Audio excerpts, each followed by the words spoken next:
पाकिस्तान के अंदर एक ऐसी शख्सियत मौजूद है मजहबी और सियासी जो कि 4 साल फोन सुनाने रख के बैठी रही है कि बाबा जी बाइडन की कॉल आ जाए, तो उन्होंने कॉल तक नहीं की। यहां अमेरिका के अंदर मिलियंस ऑफ डॉलर स्पेंड किए गए एंटी पाकिस्तान कैंपेन के ऊपर। नेवल एयरबेस और एक इनका सांगली एयरबेस, पाकिस्तान एयरफोर्स और पाकिस्तान नेवी के एक बेस इन्होंने अमेरिका को दे दिया। ईरान इसराइल कशीदगी के दौरान ईरान की क़यादत की तरफ से एक ऐसा गैर मुतवक्किल सरप्राइज़ दिया गया है जिसने इसराइल के बाद अमेरिका को भी हिला के रख दिया है। कहा यह जा रहा है कि अमेरिका भी हो सकता है कि इसराइल का साथ दे और इस वॉर का हिस्सा बन जाए।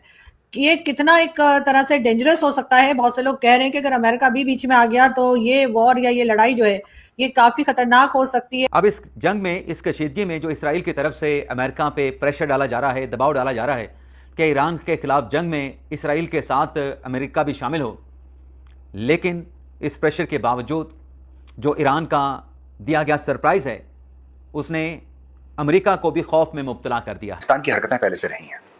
पाकिस्तान कभी ड्रोन बेसिस दे देता है, कभी नेवल बेसिस दे देता है। तो अगर पाकिस्तान ने करा है, मैं ये नहीं कह रहा कि ये मेन स्ट्रीम मीडिया में आ गया और ये खबर है, ये 100% पक्की है, लेकिन मैं आपको ये बता रहा हूं कि अगर पाकिस्तान ने कर दिया तो कम से कम पाकिस्तान में या पूरी दुनिया में किसी को भी किसी भी प्रकार का अचंभा नहीं होगा। वो पाकिस्तान इस वक्त कहां खड़ा है और आगे जो नई पार्टनरशिप हो रही है वहां पाकिस्तान क्या किरदार अदा करेगा। अभी तो मैंने सिर्फ आपको ये बताया कि ये 2 चीजें सामने हुई, और दूसरा बल्कि आंखों देखा हाल जो मैं खुद उसमें शामिल था, इस दौरे की कई जगहों पे मैं खुद मौजूद था, आंखों देखा। अगर हम पिछले 100 सालों को आकलन करें, एक एनालिसिस करें और बिल्कुल सही सलामत बात करें, कहीं किसी की साइड लिए बिना, आज तक कहीं कोई लड़ाई एक दूसरी कंट्री ने तीसरी कंट्री के लिए कभी नहीं लड़ी। और स्पेशली ये बड़ी जिम्मेदारी से बोल रहा हूं अब मैं आपसे, अमेरिका ने कभी भी कोई लड़ाई जीती नहीं। जय हिंद दोस्तों। इजराइल और ईरान के बीच युद्ध जारी है जिसमें दोनों देशों के तरफ से एक के बाद एक हमले किए जा रहे हैं। कोई जवाबी कार्रवाई कर रहा है तो कोई हमला कर रहा है, क्योंकि इसमें पाकिस्तान इजराइल के साथ होने का दावा करता है और टीवी पे बैठ के बड़ी बड़ी बातें करते हैं, जिसमें पाकिस्तानी मीडिया के तरफ से ये भी कहा जा रहा है पाकिस्तान अपना 2 बेस अमेरिका को दे दिया है, जिसमें एक नेवल बेस और एक एयर बेस। अब पाकिस्तान के इन दोनों बेसों को अमेरिका अपने लिए यूज करेगा। और पाकिस्तानी मीडिया ये भी कह रहा है इजराइल ईरान युद्ध में अगर अमेरिका शामिल होता है तो ये युद्ध बहुत बड़ी तबाही का कारण बन सकती है। तो दोस्तों आइए देखते हैं इस पे पाकिस्तानी मीडिया और क्या बातें करती है, फिर मिलते हैं वीडियो के अंत में। जैसा मैंने कल भी बोला था, पाकिस्तान को आप खरीद नहीं सकते, पाकिस्तान को आप किराए पे ले सकते हैं। और ऐसा लगता है कि अमेरिका ने पाकिस्तान को किराए पे ले लिया। अच्छा, बलूचिस्तान में दोस्तों बेस होने का क्या मतलब है? बलूचिस्तान में बेस होने का यह मतलब है कि पाकिस्तानी फौज ने एक लेवल ऑफ प्रोटेक्शन उनको प्रॉमिस किया होगा, एक level of protection they must have promised the Americans, क्योंकि बलूचिस्तान एक वहां पे आग लगी हुई है। वहां के लोग जो हैं अब वो आजादी के लिए बिल्कुल आगे बढ़ चुके हैं।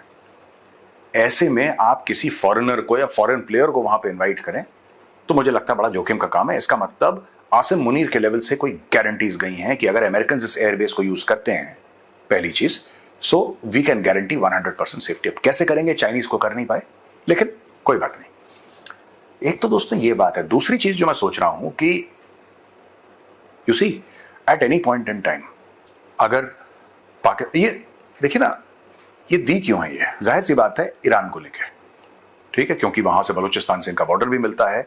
और ये सारी की सारी चीजें जो कर रहा है पाकिस्तान, मैंने बोला था तो मुझे ना पाकिस्तानियों का काफी सोशल मीडिया पे मेरे वीडियोस निकालते हैं और कुछ करते हैं और बोलते हैं कि नहीं मेजर तुम तो गलत बात करते हो और तुम हमारे खिलाफ गलत खबर प्रोपेगेंडा कर रहे हो, फेक न्यूज वगैरह वगैरह। नहीं, मैं ये है, ये आप लोग करते हैं, साथ में फिर अपना ईमान किराए पे दे दिया, बेच दिया। ने कभी किसी और कंट्री के साथ कंधे से कंधा मिलाकर लड़ाई लड़ी भी नहीं। इसका मतलब ये नहीं है कि मैं कोई अमेरिका का कोई बहुत ज्यादा दुश्मन हूं या उसका बहुत ज्यादा लाइकिंग वाला हूं, बट अपने आप में देशों को लड़ाई अपनी खुद लड़नी पड़ती है, इसमें कोई डाउट नहीं। साथ दिया जा सकता है, मॉरल सपोर्ट दिया जा सकता है, इक्विपमेंट दिया जा सकता है, सप्लाईज दी जा सकती हैं, एडवर्टाइजमेंट दिया जा सकता है, प्रोपोगंडा में साथ दिया जा सकता है, इंटेलिजेंस दे सकते हैं, सर्वेलेंस दे सकते हैं, सब कुछ कर सकते हैं, लेकिन लड़ाई लड़ना अपने आप में, कौन आपसे और हमसे ज्यादा अच्छा जानता है कि लड़ाई एक्चुअली कौन किसके लिए कैसे लड़ता है। आप भी लड़ चुके हैं हमसे, हम भी आपसे लड़ चुके हैं, हमारा तो फर्स्ट हैंड एक्सपीरियंस है ना।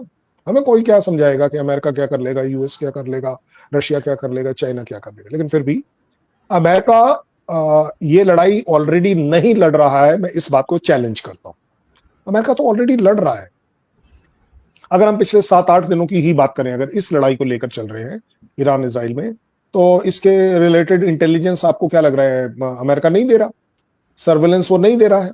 एयर डिफेंस कवर जो रास्ते में आ रहे हैं जितने भी मिसाइल्स, क्या उसको रोक नहीं रहा? और ओपनली रोक रहा है। मतलब मैं ये नहीं कह रहा हूं कि कोई चोरी छुपे कर रहा हो टाइप, ये सारी चीजें ओपन है।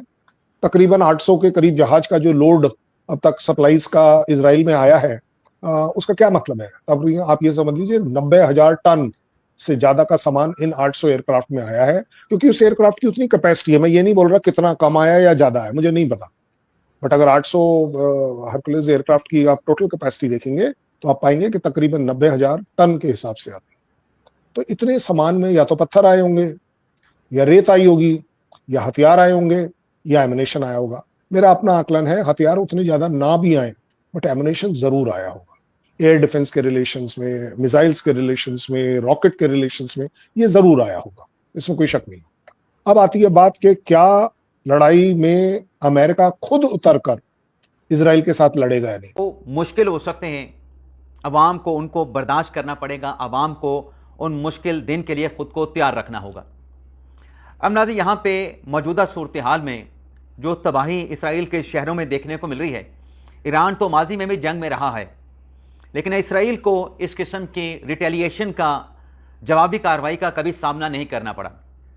अब जो इसराइल का अमेरिका पर दबाव है कि आपके जो B-2 जो बम्बार फ्लीट्स हैं, अमेरिका उनको मशरिक़ वुस्ता में इसराइल में मुंतकिल करे, या मिडिल ईस्ट में जो बेसेस हैं अमेरिका के वहाँ पे उनको लाया जाए, और जो 30,000 पाउंड के भारी जो बंकर बस्टर मिसाइल्स हैं, जो बॉम्ब हैं अमेरिका के पास, उनको अमेरिका की फैसिलिटी, न्यूक्लियर जो फैसिलिटीज़ हैं, उनको तबाह करने के लिए इस्तेमाल किया जाए। जिन लोगों की आप बात कर रहे हैं उनके मुताबिक आर्मी चीफ कौम का बाप होता है, तो बाप आके दूसरे लीडर से मिल ले तो क्या एतराज है?